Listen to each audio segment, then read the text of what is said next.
on n'apprend que des histoires d'autres pays et très peu l'histoire de nos propres pays. Il a fallu que je vienne ici en Occident pour que je me rende compte que dans nos pays aussi, il y avait des héros, il y avait des nationalistes, il y avait des gens qui ont fait des choses, qui sont battus en fait pour le pays. Et donc ça, c'est une histoire qu'on ne nous apprend pas.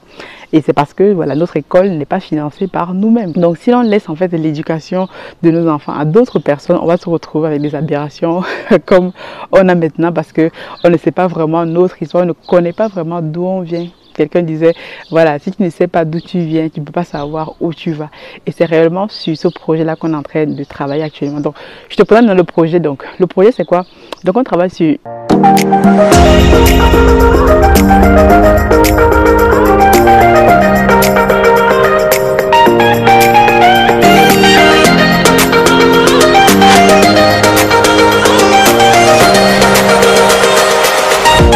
L'éducation est l'arme la plus puissante que l'on ait pour changer le monde. Signé Nelson Mandela. Dans une dernière vidéo, je vous parlais déjà des 10 mentalités qu'il faut absolument bannir de nos pays en Afrique et même de nous-mêmes ici en Occident. Parce que lorsqu'on parle de mentalité, lorsqu'on parle de développement de l'Afrique, ça passe déjà par l'éducation. Quelqu'un a dit un peuple qui n'est pas bien éduqué est une bombe à retardement. Et c'est vrai. Donc, en termes de solutions concrètes, la dernière fois, on faisait le diagnostic de ce qui se passe, de ce qui ne va pas. Et aujourd'hui, on va donc parler des solutions concrètes. Et l'éducation est l'une des solutions concrètes si l'on veut changer le mindset de nos populations en Afrique et même développer un continent. Parce que, voilà, si le peuple n'est pas bien éduqué, si le peuple n'est pas conscient des enjeux autour de lui, n'a pas une tête bien faite, alors on va rester dans l'invective, dans France dégage, dans l'impérialisme, dans le colonialisme, dans les manifestations, dans toutes ces choses-là qui sont bien, qui sont même très bien, mais qui n'ont pas de réelle plus-value sur place. Aujourd'hui, je vais parler d'une solution concrète.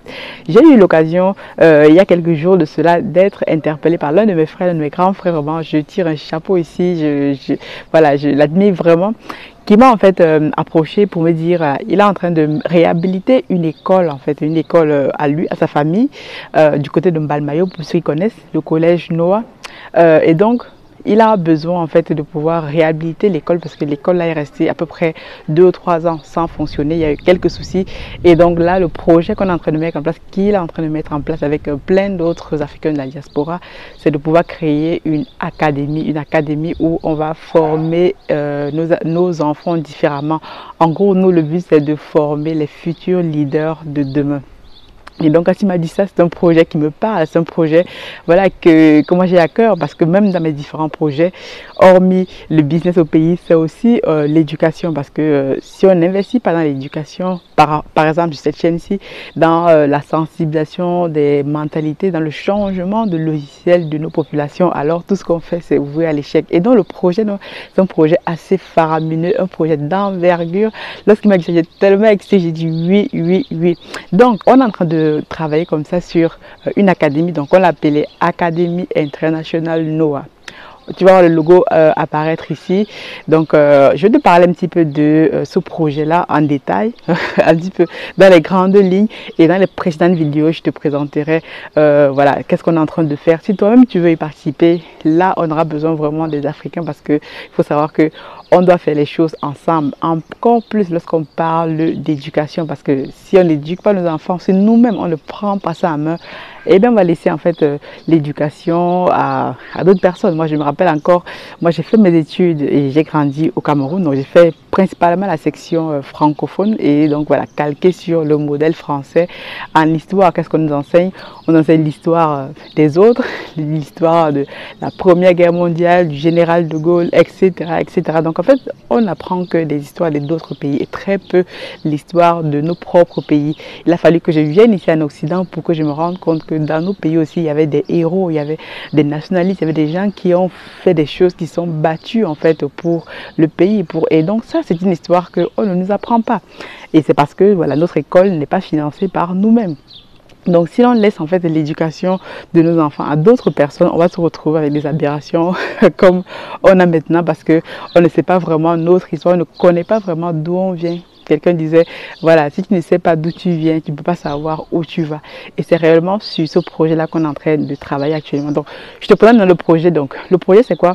Donc, on travaille sur une académie, donc Académie internationale NOAH, dont le but pour nous, c'est de former les futurs leaders, les futurs Africains de demain. Parce que une tête bien faite est réellement aussi le gage d'un développement de l'Afrique. Si on veut développer l'Afrique, il faut absolument former nos jeunes. Déjà, moi, en fait, je m'occupais de la partie informatique. Donc, quand mon frère m'a approché, c'est justement pour me dire, donc, tu es dans la tech, tu es voilà, dans les nouvelles technologies. Aujourd'hui, on sait très bien que on ne peut pas se développer sans des nouvelles technologies. D'ailleurs, une petite anecdote, moi, par exemple, j'ai fait mes études, en fait, de la CIL, voilà, en terminale, et je n'ai découvert que, voilà, je n'ai vu un ordinateur qu'à partir de la terminale. Tu vois, quand on faisait les cours d'informatique, donc c'est aberrant.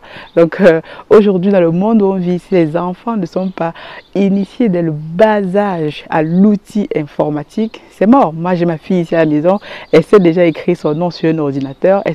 Donc, c'est des choses comme ça qu'il faudrait aussi qu'on mette en place. Mais nous, comme la majorité d'entre nous dans la diaspora, on a grandi, on a fait nos études au pays, on a vu réellement une salle d'informatique à partir de la...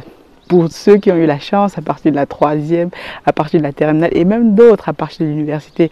Et quand on te dit donc que les gens ont des licences en informatique au pays ou sont ingénieurs en informatique et qu'ils n'ont vu que l'ordinateur à partir de leur fin de cycle, parce qu'il y a très peu de pratiques. Moi, je me rappelle encore quand j'arrivais en France, donc moi je faisais voilà une licence de sciences physique et chimie et donc il fallait aller au laboratoire et l'une des choses, en fait j'étais très bonne dans tout ce qui est cours théoriques, dans tout ce qui est mathématiques, physique, mais lorsqu'on me parlait de travaux pratiques j'étais totalement nulle et c'est parce que on n'a pas de laboratoire, on n'a pas d'endroit, on n'a même pas de bibliothèque, on n'a même pas des endroits où les jeunes peuvent aller lire, les jeunes peuvent aller s'éduquer sur le monde qui les entoure, sur plein d'autres choses comme ça. Donc là réellement c'est là que ça se passe et moi je suis vraiment très fière, excitée de faire partie de ce projet parce que je vais me donner corps et âme pour mettre en avant mes compétences, celles de ce que je connais, mon networking pour pouvoir arriver au bout.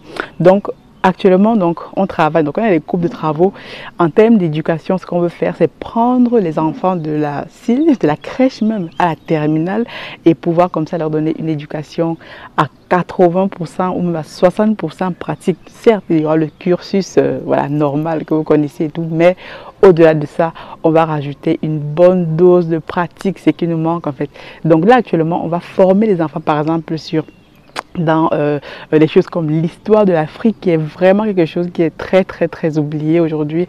Beaucoup d'entre nous, beaucoup de nos enfants ne connaissent pas en fait l'histoire de l'Afrique. Moi-même, je ne la connais pas, je l'ai découvert ici en Europe en faisant des recherches, en me posant des questions et c'est vraiment dommage quoi. Donc, on va former les enfants sur l'art oratoire, sur le commerce, sur l'entrepreneuriat, sur le développement personnel, sur le business parce que c'est ça. Si tu sors en terminale, tu as déjà 18 ans, il faut que tu puisses gagner de l'argent, il faut que tu puisses lancer un business. Même en troisième, tu peux déjà lancer un business. Donc, on va former les enfants à tous. On va les former sur l'agriculture, sur la pisciculture, sur l'élevage des escargots, l'élevage. Donc, on va les former pour qu'au sortir de là, ils puissent sortir avec une tête clairement bien faite, avec des compétences pratiques et pragmatiques, comme disent les Anglais, know how, you know how. Donc, c'est vraiment qu'est-ce que tu sais faire de concret.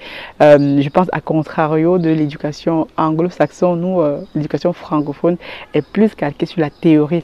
Et donc, là où moi j'interviens, c'est la partie informatique. On va former des enfants sur le codage, on va les apprendre des langages comme voilà le Python, sur lequel moi je travaille beaucoup, sur voilà l'infrastructure, l'ordinateur, HTML, Java, etc. Whatever, donc tous ceux qui sont calés dans l'informatique, même qui veulent apporter leurs compétences, ça c'est des choses dont on aura besoin. Je suis en train de constituer une équipe actuellement de personnes qui ont des réelles compétences dans ce domaine-là parce qu'on veut qu'à la fin, un enfant qui sorte en terminale puisse peut-être développer un site web, puisse peut-être travailler, pourquoi pas, en fait, sur une plateforme et proposer des services, des microservices dans le design, dans le graphisme, dans tous ces métiers aujourd'hui qui font que tu peux rester en Afrique et gagner ton argent tranquillement avec Internet.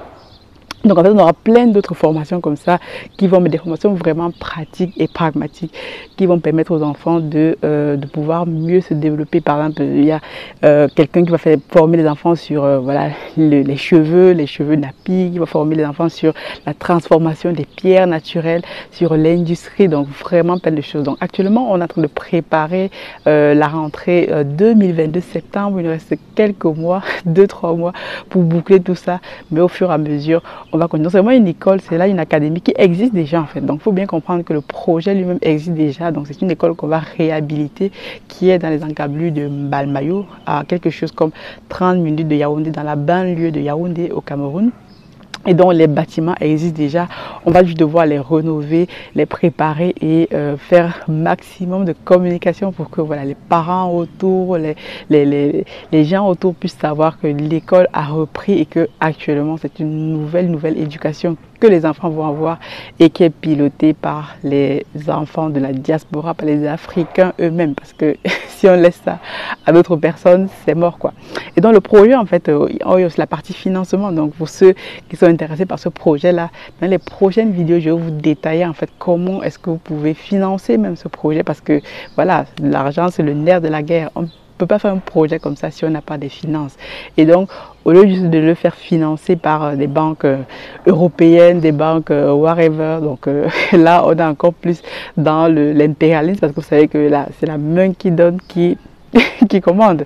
Donc c'est pareil, c'est pour ça que dans nos instances et tout, on n'a pas beaucoup de poids, parce que c'est les autres qui financent nos institutions. Et pareil pour l'école, si quelqu'un finance son école, alors il a le droit de mettre les programmes qu'il veut. C'est pour ça qu'aujourd'hui, vous voyez que dans nos programmes au pays, voilà, c'est devenu du n'importe quoi. En tout cas, nous, on veut changer ça. Et donc, par rapport en mettant en place une solution concrète, pratique et pragmatique. Donc l'école existe et donc vous pourrez même faire un tour sur place, vous pourrez même demander à vos familles qui veulent inscrire leurs enfants l'année prochaine de la maternelle à la terminale. On va ouvrir déjà des classes comme ça pour que les élèves commencent à s'habituer. Donc reste connecté jusqu'à la chaîne parce que au fur et à mesure je vais te parler de ce projet d'envergure. Donc actuellement je suis vraiment dans des projets assez intéressants et c'est des projets qui me parlent, qui sont en directe continuité avec ce que je fais, ce que je veux partager, et voilà, on est tous dans le même combat et on travaille ensemble. Donc dans cette vidéo-ci, c'était pour vous présenter ce projet-là. Dans les prochaines vidéos, je vous mettrai les liens en bas de description pour l'appel à financement. C'est vraiment ridicule. On a mis un montant ridicule de participation parce que voilà, on veut qu'un maximum de personnes d'Africains puissent faire partie de ce projet-là. C'est un projet d'éducation. De l'éducation, c'est voilà, c'est le nerf de la guerre, autant comme l'argent. Donc je te dis donc à très bientôt, reste connecté sur la chaîne parce que voilà, si tu veux faire partie de ce projet là, forcément tu as une compétence à apporter. On a besoin de cette compétence là pour nos enfants, pour éduquer nos enfants d'une autre façon et d'une façon à ce que quand ils sortent de cette école là, ils n'aient rien à envier à ceux qui viennent ici faire les études en Occident, qui n'aient rien à envier voilà, à n'importe quelle école voilà, en Occident quoi. Qu'ils soient vraiment fiers d'avoir fait leurs études au pays, d'avoir eu toutes les compétences nécessaires à leur développement ainsi qu'à leur insertion dans le milieu professionnel. Donc ça c'est notre challenge. Je te dis donc à très bientôt. God bless. Ciao.